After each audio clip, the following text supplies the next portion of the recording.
Biraz aslında hani Kürt meselesiyle ilgili sizin dediğiniz o 200 yıllık sürece dair de belki biraz konuşabiliriz. Bu 200 yıllık süreçte yani Kürt meselesinin genel tanımı zaten hak yoksunluğu üzerine, yani Evet. Kürt halkının, Kürt ulusunun hak yoksunluğu üzerine kurulan bir 200 yıldan bahsediyoruz. Belki hani Osmanlı'nın son döneminden başlayarak hani Türkiye'nin şimdi yeni bir yüzyıla girildiğine dair vurgular çoğaldı ama ilk yüzyılını biraz konuşabiliriz. Evet. Yani Kürt meselesi demek aslında Kürtlerin hak ve hukukunun olmaması sorunu demek. Temelinde bu var. Şimdi bu hak ve hukuk ne zaman yoksun kaldıkları uzun bir hikaye. 200 yıllık, bahsettiğin gibi 200 yıllık sürece tekabül ediyor. 19. yüzyılın başından itibaren merkezileşme politikaları, Kürtlerin sahip oldukları yerel özellik ayrıcalıklarına son verilmesi, 19. yüzyıl boyunca devam eden Kürt isyanlarının, Kürt hareketlerinin, Kürt başkaldırılarının temel nedeni. Bütün bunları geçiyoruz. O Cumhuriyete geçerken bir ara dönem var aslında. Ben bunu hep bir ara dönem olarak ifade ediyorum. 1919-23 ara dönemi var. Bu ara dönemde aslında Kürtlerle ve Türklerin nasıl bir arada yaşamak zorunda olduklarını anlatan bir ara dönemdir bu dönem. Ve o dönemin kadrosu hem Kürtler hem Türkler nezdinde söylüyorum, bu birlikteliği inşa etmek gerektiğine dair bir yaklaşım içerisindedirler. İşte bunun somut nişanesi Misak-ı Milli olarak ifade edilir. Misak-ı Milli, Kürtler ve Türklerin yaşadıkları topraklardır denir ve bu topraklarda Kürtler ve Türkler birlikte yaşayacaklardır ve birbirlerinin ırki hukuklarına saygı gösterecek ve gelişimleri engellenmeyecektir diye hükümlere bağlanmıştır. Fakat 1923'te Lozan Anlaşması'ndan sonra aslında 23'ten 23 Ağustos'undan 24 Nisan'ına geçen süre içerisinde bu perspektifin tamamen dışında yeni bir cumhuriyet inşa edilmiştir. Cumhuriyetin ilanı da aslında tam buna denk gelir. Kürt-Türk İttifakı 1923 arasındaki dönem 1. Meclis'te somutlaşmıştır. 1. Meclis'in kapandığı 16 Nisan 1923'te bu ortaklıkta sona erdirilmiştir. Zira ondan sonra artık hedef daha tekçi bir devlet kurulması yönündedir. Kürtlere de bu tarihe kadar verilen özellik gibi sözler hepsi unutulmuştur. Dolayısıyla 23'ten sonra 16 Nisan 1923'ten sonra yeni bir rotaya girmiştir. Bakın Cumhuriyet'in ilanı da tam burada bu zaman diliminde denk gelir aslında yani. Cumhuriyet'in ilanı, yeni anayasanın kabulü, halifeliğin kaldırılması gibi hamleler tam 1923'ün ikinci yarısı ile 24'ün başında gerçekleşen hamlelerdir ve bütün bu süreç aslında Kürtsüz bir cumhuriyet inşa etme, demokrasisiz bir cumhuriyet inşa etme üzerine kurulmuştur. Şimdi Türkiye'deki antidemokratikleşme süreciyle Kürtlerin inkarı iç içe geçen bir süreçtir. Çünkü burada bütün toplumun baskı altına alınıp antidemokratik bir usulle yönetilmesi söz konusudur. Kürtler kimlik olarak inkar edilmişlerdir, doğru. Türkler de aslında yönetime katılma haklarından vesaire hepsinden mahrum tutulmuşlardır. Küçük bir kast, bir yönetici elit aslında bütün memleketi 100 yıl boyunca da yönetmiştir. Şimdi o elitler yer değiştiriyor 2000'li yıllardan itibaren. Yani aslında AK Parti iktidarı yeni bir elit oluşturma ve bu eskinin beyaz Türk elitine karşı yeni bir elit oluşturma, daha böyle yeşil sermaye üzerinden yeşil Türklük inşa etmeye dönük bir, ama kendi içinde bir iktidar kavgasıdır. Yine yeni bir elit yaratma kavgasıdır. Dolayısıyla burada da yine bir demokrasinin çıkmaması gibi bir sorun çıkıyor. Şimdi Kürt meselesi tam burada ortaya çıkıyor. O bahsettiğim 23'te yeni devlet, yeni cumhuriyet kurulmasıyla birlikte ve bunun tek bir rotada ilerlemesiyle bağlantılı. Hocam peki neden bu yeni tipte cumhuriyeti tercih ediyor o dönemin elitleri dediğiniz, hani sizin tarifinizde söylüyorum, 19-23 arasında böylesi bir çoğulcu deneyim varken, böylesi bir birliktelik varken neden tam o sıra böylesi bir geçiş yapmayı tercih ediyorlar? Yani aslında İttihatçı politikaya yeniden geri dönüyorlar. Şimdi bu politika Birinci Dünya Savaşı sırasında İttihat Terakki Cemiyeti uygulamaya koyuyor. 1914, 15, 16, 17, 18 bütün bu savaş süreci boyunca işte Ermenilerin tehcir edilmesi ve yok edilmesi, Kürtlerin asimilasyon temelinde batıya göçertilmesi, diğer halk gruplarının yine tasfiye edilmesi, bu bir etnik temizlik ve asimilasyon politikalarıyla birlikte yürütülen bu politikalar aslında Anadolu olarak belirlenen bir coğrafyada, elde tutulan bir coğrafyada saf bir Türk unsuru yaratarak hayatta kalabiliriz düşüncesiyle şey oluyor. Şimdi bir bu, iki biz Türkler artık gidecek yerimiz yok, buraya tutunmak zorundayız diye bir şey içerisindeler. 1913'te Anadolu son ana vatan diye bir kavram icat ediyorlar. Şimdi bunlar boşuna rastlantısal olarak orada çıkmıyor ortaya. Osmanlı dağılmış, parçalanmış. Bir travmada yaşıyorlar bir anlamda. Özellikle Balkan Savaşları bu manada tam bir dönüm noktası. Dikkat edin, Cumhuriyeti kuran kadronun %80'i Balkan doğumludur. Mustafa Kemal dahil, Refet Belesi, şuyu buyu vesairesi, bu ekibin çoğu Balkanlardan gelmiş insanlardır. Orada doğdukları, büyüdükleri toprakları kaybetmişler. Ailesiyle, soyuyla, sopuyla bütün hepsinin göç edip Anadolu'ya sığındıkları bir haleti ruhiyeyi, bir travmayı düşünün. Şimdi bir taraftan böyle bir yurtsuzluk hali var. Bir taraftan bütün bunun suçunu Osmanlı'da yaşayan diğer halklara yüklüyorlar. Yani Yunanlar, Bulgarlar, Sırplar, şunlar bunlar hepsi bize karşı çıktılar ve bize zulmettiler düşüncesindeler. Aslında Ermeni soykırımını da bu temelde aslında bütün bu halkların intikamını alma. Çünkü Ermeniler de aynı yolda gidiyorlar. Biz bunları tepeleyelim, yok edelim, bütün bunun hıncını onlardan çıkaralım mantığıyla hareket ediliyor ve Ermenilere o yüzden çok büyük bir kıyım uyguluyorlar. Ve bununla birlikte aslında biz ancak burada kendi başımıza ayakta kalabiliriz diye düşünüyorlar. Şimdi Kürt meselesini mesela bu manada hem Kürt meselesi hem bu yurt tutma meselesiyle bağlantılı olarak Şark İslahat Planı'na hazırlanması sırasında Abdülhaluk Renda'nın bir hazırladığı rapor var. Raporda kullandığı bir cümle var. O cümle bence bütün bu arka planı, background'u bize anlatıyor. Diyor ki, elde kalan topraklar içerisinde iki halkın aynı selahiyetle, aynı güçle, kudretle varlığını sürdürmesi mümkün değildir. Birisinin tasfiye edilmesi lazım. Eylül 1925. Bu tespiti yaptığı tarih. Abdülhaluk Renda rastgele bir adam değil.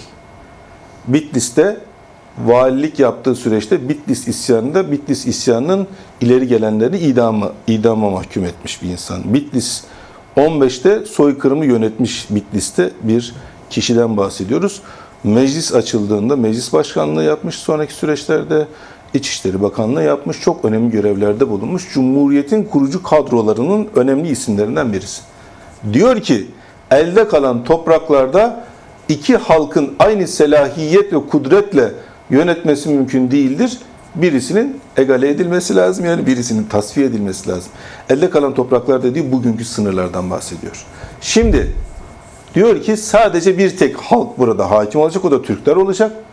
Ancak bu şekilde ayakta kalabiliriz diye düşünüyorlar.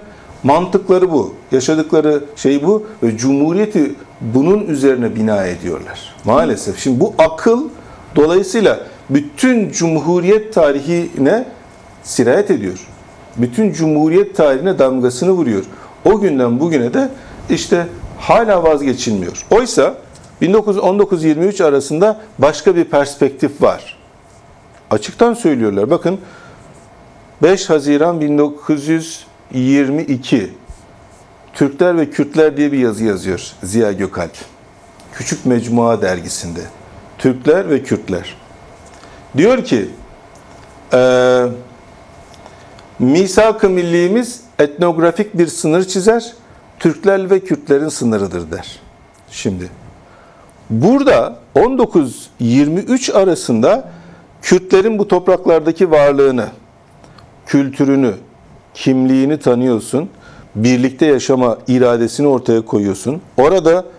Orada Ziya Gökalp Alparslan'a vurgu yapıyor, Yavuz'a vurgu yapıyor. Orada Kürtlerin geçmişindeki kahramanlıklarına, Selahaddin Eyyubi'ye vurgu yapıyor. Bunların nasıl birlikte hareket ettiklerini, nasıl birlikte hareket ettikleri zaman güçlü olduklarını hatırlıyor. Ama 1923'ten sonra bütün bunlar unutuluyor. Bütün mesele burada. Şimdi aslında elde kalan topraklarda bugüne kadar dünya kadar medeniyet ortaya çıkmış. Dünya kadar farklı gruplar buralarda yaşamış. Hititlerinden, İonya'sından, aklınıza gelebilecek Anadolu medeniyeti, Kürdistan, Mezopotamya medeniyeti olarak ifade edebileceğimiz dünya kadar medeniyet buradan çıkmış. Dünya kadar halk burada varlığını sürdürmüş, birlikte yaşama kudretine sahipken ne oluyor da birden bir tek halk burada ancak yaşayabilir mantığına bürünüyorsun. Bu tabii ki dönemin modern ulus devlet mantığıyla çok iç içe bir şey. Yani bu sadece Türkiye Cumhuriyeti'nin uyguladığı bir politika değil. Bu dönemin genel özelliği. Bu ulus devlet inşa etmeye kalktığınızda yapacağınız şey etnik temizliktir, tehcirdir, asimilasyondur. Tek bir kimlikle. Çünkü öyle bir mantıkları var ki bu ulus devletçilerin, diyorlar ki tek bir ulusa mensup olanların dışındaki bütün farklı ulusal gruplar, etnik grupların hepsi tehlike teşkil eder. Hepsi bir zafiyet teşkil eder. Dolayısıyla elde kalan sınırlarda etnik unsurla yani siyasi sınırları birleştirelim. Siyasi sınırlarla etnik sınırlar iç içe geçsin. Bütün farklılıklar yok olsun. Tek bir etnik kimlik o siyasi haritaya hakim olsun diye düşünüyorlar. Bu da en büyük sorun. Bugün hala bu sorundan, bu mantıktan kurtulamadığı için Cumhuriyet buradayız. Yani oysa dedim ya, yani o kadar çok farklı topluluklar burada yaşamış ki Frigya'sından tutalım, işte Pontus'undan tutalım, diğerlerine kadar. Hepsine yetmiş ama şimdi Türk Ulus Devleti'ne yetmeyecek bir mantıkla yaklaşıyorlar yani. Evet, değerli Dinç, gerçekten de bahsettiğiniz gibi bu ulus devlet mantığıyla bir 100 yıl geçirildi ve bu 100 yıl boyunca da hem tehciri hem soykırımı hem asimilasyonu defalarca halklara zulmeden örnekler olarak maalesef karşımıza çıktı. Şimdi ancak yeniden bir geri dönüş görüyoruz. Yeni bir tartışma var, yeni bir süreç tartışması var. Yeniden Türklerin, Kürtlerin, hatta zaman zaman söylemlerde Arapların birlikte hareket etmesinden, birlikte güçlü olunduğundan, Türkiye'nin böyle oluştuğundan bahseden bir toplam var karşımızda. Bu geriye dönüşü, yani söylemde de şu an için hani pratikte bunun zemini oluşmuş değil ama söylemde de olsa böylesi bir geriye dönüşü nasıl yorumlamak gerekir? Yani şimdi koşullar nasıl insanları bir takım şeylere zorlarsa devletleri de zorlar. Siyasal organizasyonları da zorlar. Koşullar insanları bu manada ya da siyasal organizasyonları yönlendirmekte. Şimdi 1919-23 koşulları da benzer bir nitelik taşır. Aslında o yüzden dış konjektürün bu süreçte de önceki bahsettiğim 1919-23 arasında da belirleyen faktör olduğunu altını çizmek gerekiyor. Yani o zaman tabii bugünküyle birebir aynı değil aslında. Yani o zaman Kürtlerle kurulan ittifakın başka sebepleri var. Çünkü özellikle Vilayet-i Sitte diye Mondros Mütarekesi'nde de anlaşma içerisinde de yer alır. 6 vilayette bir Ermenistan kurulması tartışması söz konusu. Aslında Kürt ve Türk ittifakının bir ayağı da bu manada. Burada bir Ermenistan kurulmasına karşı bir Kürdistan kurulabilir. Hatta böyle bir özerk Kürdistan olur. Bu özerk Kürdistan Osmanlı ile birlikte hareket eder. Osmanlı'ya bağlılığını ifade eder. Bu temelde bir başlıyor. Daha aslında Mustafa Kemal'den önce İstanbul'da böyle bir şey var. İstanbul'daki hükümet de aslında Kürt meselesini bu manada Kürt aydınlarını desteklemek usulüyle böyle bir siyasetle kendi etkisi altında tutmak ister ve orada bir Ermenistan kurulmasına karşı çıkar. Sonraki 19, 23, 22 vesaire süreçlerinde de aynı mantık vardır. Dolayısıyla o konjektür böyle bir ittifakı zorunlu kılar. Bugün içinde bu konjektür yine aslında işte malum şimdi İsrail'in güvenliği üzerinden yeni bir Orta Doğu şekilleniyor. Dolayısıyla burada belki sınırlar bile değişecek. Bu koşullarda aslında birlikte varlığı sürdürmenin daha doğru olduğunu Türkiye'deki siyasi güçler yeniden değerlendirme durumunda kaldılar aslında yani. Kürt cenahı bunu yıllardır söylüyor. Yani 93 ateşkesi ilan edilirken de benzer şeyler ifade edildi. 99'da yine benzer ifadeler vardı. Hatta Türk-Kürt ilişkilerinin tarihselliği konusunda yıllardır bu manada Kürt cenahında yazılıp çizilen çok şey var. Ama Türkiye'de siyasal elitlerin bu rotaya biraz daha bu söylemlere kendilerinin de argümanları kullanmaya başlamasının altında dış faktör var. Şimdi bu dış faktör değiştiğinde başka bir şeye mi dönüşür? Aslında sorulardan birisi de bu akla geliyor. Bunun böyle olması zorunlu değil aslında yani. Bence Türk tarafının tam anlayamadığı husus burası. Eğer bu coğrafyada birlikte yaşanıyorsa ve birlikte yaşanılacaksa o zaman onun varlığını tanıyarak birlikte yaşamanın yolunu bulmak mümkün aslında ve burada dayanışma içerisinde hareket edildiğinde her daim iki tarafında kazanması, her daim iki tarafında dışarıya karşı daha güçlü olması gibi bir durum söz konusu. Maalesef aslında ulus devlet anlayışı çok zehirlediği için Türkiye tarafını ve bir güç olarak gördükleri için orada hala bu eğilim zayıf. Yani bunun stratejik bir şey olduğunu görme, anlama konusundaki yaklaşım zayıf. Hala Türkiye tarafında bu mesele biraz daha taktiksel değerlendiriliyor. Ama Kürt tarafı bence bu meseleye daha stratejik bir yerden bakarak, çünkü zaten 1000 yıldan fazladır böyle bir ortaklık var. Yani şurasının bir realitesi var aslında. Hani Türkler ilk Anadolu'ya doğru geldiğinden beri, yani bu Tuğrul Bey zamanında kurulan bir ittifak var. O günden bugüne aslında kurulan, şimdi tarihte Türk beylikleri olarak anlatılan beyliklerin birçoğu aslında Kürt ve Türk konfederatif yapılarıdır yani. Karakoyunlar Devleti yine Kürt-Türk konfederatif yapılarından birisidir mesela.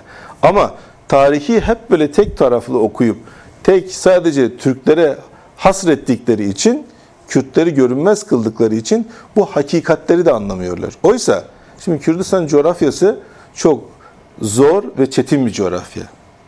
Orada ancak yani sonuçta her millet, her toplum, her etnik grup o coğrafyaya has olarak şekillenir. Arap aşiretlerine bakın, çöl aşiretleridir değil mi?